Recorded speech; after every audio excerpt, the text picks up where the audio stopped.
Alright everybody, we're back again, and it's time to continue filling out our Destiny 2 subclass tier list. Things are looking good with the Dawnblade and Stormcaller populating the list, but we've got a long way to go. If this is your first time watching, you should check out the link in the top right for the previous two videos so you can get the full story. With all of that said, today we're going to finish ranking the Warlock subclass branches with the Voidwalker. Let's get started. Before we start talking about specific branches, there are universal mechanics to consider. Just like all Warlock subclasses, you have access to the Healing Rift or Empowering Rift for your class ability, 3 different glides, Strafe Glide, Burst Glide, and Blink, and 3 grenades, the Scatter Grenade, Vortex Grenade, or the Axion Bolt. With those universal mechanics out of the way, now let's get into the specifics. I've been playing Destiny 2 since it launched on PC, and there isn't a subclass in the game more disappointing than the Attunement of Fission. That's a pretty big claim, but we're gonna see why as we talk through things. For its abilities, first we have the Dark Matter passive. Void ability kills grant health and reduce the cooldown of your melee, grenade, and class ability. Atomic Breach is your melee and it creates a void explosion on hit. Handheld Supernova is your grenade ability. You can charge your grenade to convert it into a short-range spread of void bolts. Finally, your super is Nova Warp. This is a roaming super that allows you to charge up and detonate large void explosions for its duration. You can also teleport to increase your movement speed and agility at the cost of your super's duration. The Attunement of Fission has a set of very serious problems, and anyone that's been playing Destiny 2 since this subclass branch released is probably aware of them.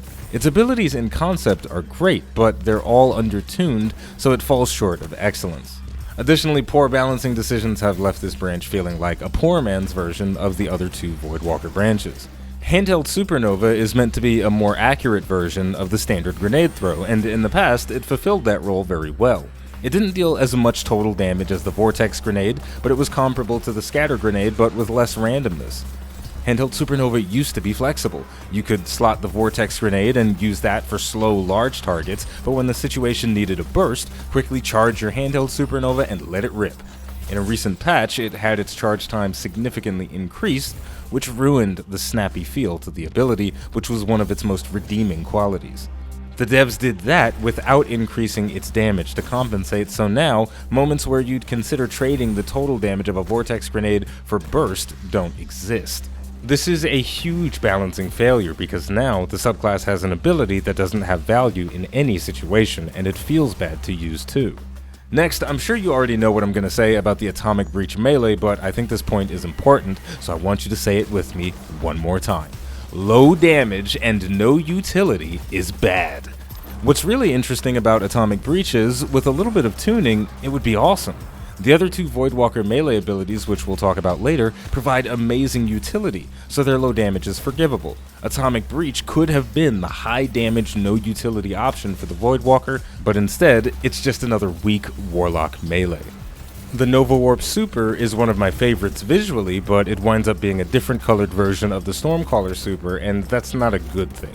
Its ability to deal with a room full of minor enemies is exceptional, but its total damage and damage per hit is so low that it's easily slowed down by major enemies and above, and this problem gets worse in higher difficulties. This brings up the question, how do you balance the damage of roaming supers or ultimate moves? Well, the answer lies in a few questions. How long does the super last? How much damage does it deal during that time? And what are the advantages of supers that do all their damage up front? The roaming supers in Destiny 2 all have great durations, so the developers got that part right. Where most of them fall short is the damage component.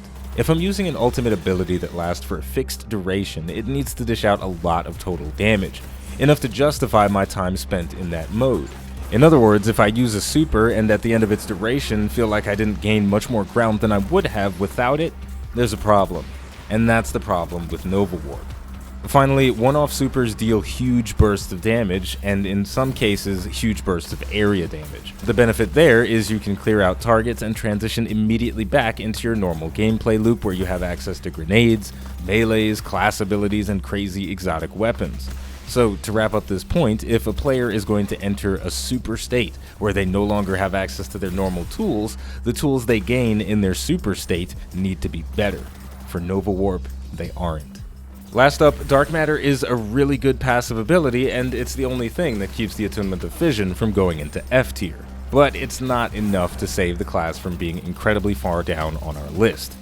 The benefits you gain from killing enemies with void abilities are huge, CDR on all of your abilities and health restoration, but getting those kills is where the problem comes out. Handheld Supernova feels bad to use and its niche was nerfed away, and the normal Voidwalker grenades aren't anything special, especially when you see the grenades that the Attunement of Chaos can use. Atomic Breach deals crap damage and it can barely kill minor enemies once you leave the Strike playlist, and Nova Warp, again, is garbage. All of that combines together to leave the Attunement of Fission as our first D-tier subclass.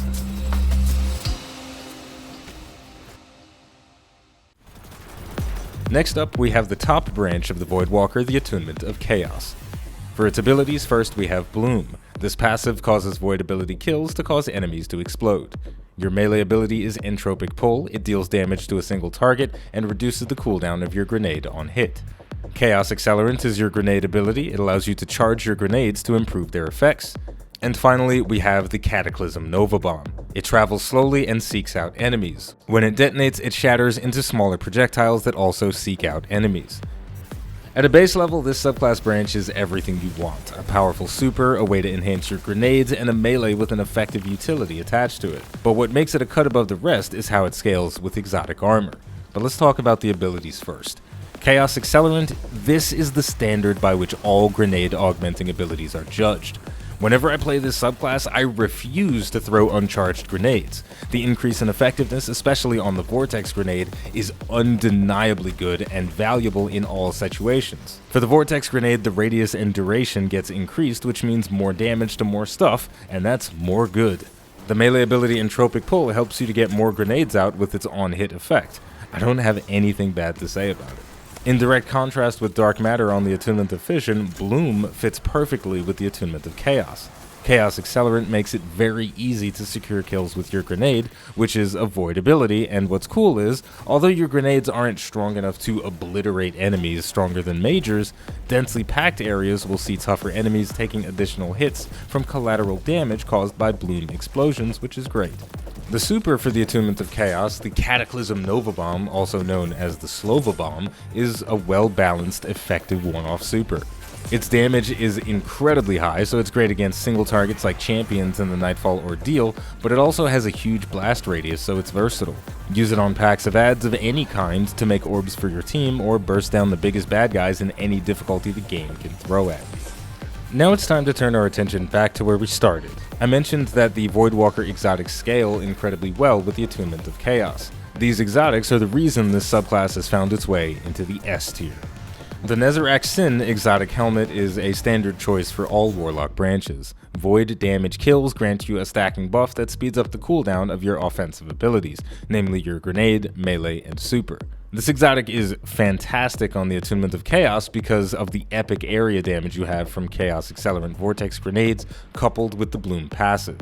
It makes keeping the buff provided by Nezarec Sin running 100% of the time feel effortless. And since the Entropic Pull melee reduces the cooldown of your grenades on hit and its cooldown gets reduced by the Nezarec Sin, I think you see where this is going. It's a simple gameplay loop that snowballs out of control once it gets going. In higher difficulty environments, like the Nightfall Ordeal, I tend to stay away from on-kill effects because it's tougher to chain kills together quickly, and the Voidwalker has an answer to that. The Controverse Hold refunds a random amount of grenade cooldown when you hit enemies with a charged grenade, and grants you damage reduction while you're charging. While the CDR it gives is random, the effect is always welcome, and it gives an otherwise slow subclass branch a much-needed increase in pacing. So yeah, the Attunement of Chaos is a work of art. Its simple gameplay loop is well tuned, and it can't be stopped or slowed down, even by the game's biggest and baddest enemies. Last but most definitely not least, we have the bottom branch of the Voidwalker, the Attunement of Hunger. Its melee ability is Devour. Kills with it fully regenerate your health and grant you a buff with the same name. Kills while Devour is active restore health. Your grenade ability is Feed the Void. You can charge and consume your grenade to fully regenerate your health, and it grants you the Devour buff. Insatiable is a passive ability. While Devour is active, killing enemies extends its duration back to full and reduces the cooldown of your grenade. Finally, your super is Vortex Nova Bomb. It travels very quickly and explodes on contact with a target or surface, and creates an area of effect that continually damages enemies trapped inside. Kills with Nova Bomb also grant the Devour effect. The Attunement of Hunger is one of the best subclass branches in the game. Before you even consider exotics, its gameplay loop is fast-paced and it pushes players to go beyond their comfort zone to get the most out of the insane value you get from every kill. Every point of damage you take is restored from kills while you have Devour active, so you want to kill as fast as possible. This subclass branch helps you do that, with Insatiable providing CDR and allowing you to extend the duration of Devour indefinitely. And Feed the Void lets you start that gameplay loop whenever you think an opportunity is present. And that is really important. The Attunement of Hunger wants you to decide when you're hungry for widespread carnage by giving you complete and total control over when you proc your buffs. You eat your grenades for Feed the Void on your terms. Even your melee Devour takes the on-kill concept and gives it a much-needed quality of life pass. This melee will only consume its charge if your standard melee hit would deal enough damage to kill the target, which gets rid of the annoying minigame other Warlock subclass branches have to play when they're trying to trigger their on-kill effects. Essentially, you don't have to worry about weakening targets before you slap them. You can charge into battle with 5 fingers ready to get the darkness out of your enemies with as many hits as it takes. With all of that good stuff on the record, there is something that's a slight mark against the Attunement of Hunger, but it's got nothing to do with the branch itself and everything to do with the player. If your gameplay isn't sharp, if your equipment isn't top tier, and if you don't have a good understanding of the game and the environments you're stepping into, you're going to struggle a bit to get the most out of this subclass branch. It thrives when it's controlled by a player that knows how much punishment they can take and how much punishment their enemies can take before they die.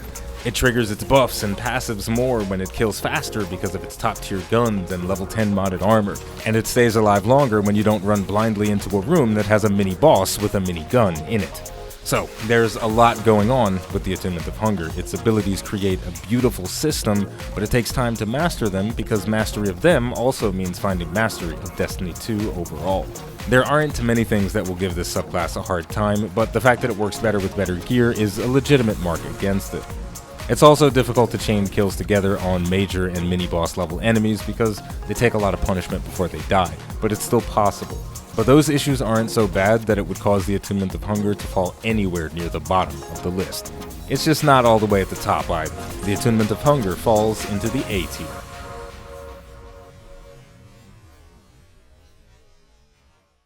And there we go, that's going to do it for the ranking of the Voidwalker subclass branches, but also the ranking of all of the Warlock subclass branches overall. This has been an incredibly fun process, and I'm really excited to see where the other classes, namely the Titan and Hunter, fall on the chart. How do the subclass branches in the Striker compare to the branches in Stormcaller, and how do those compare to the branches in the Arcstrider?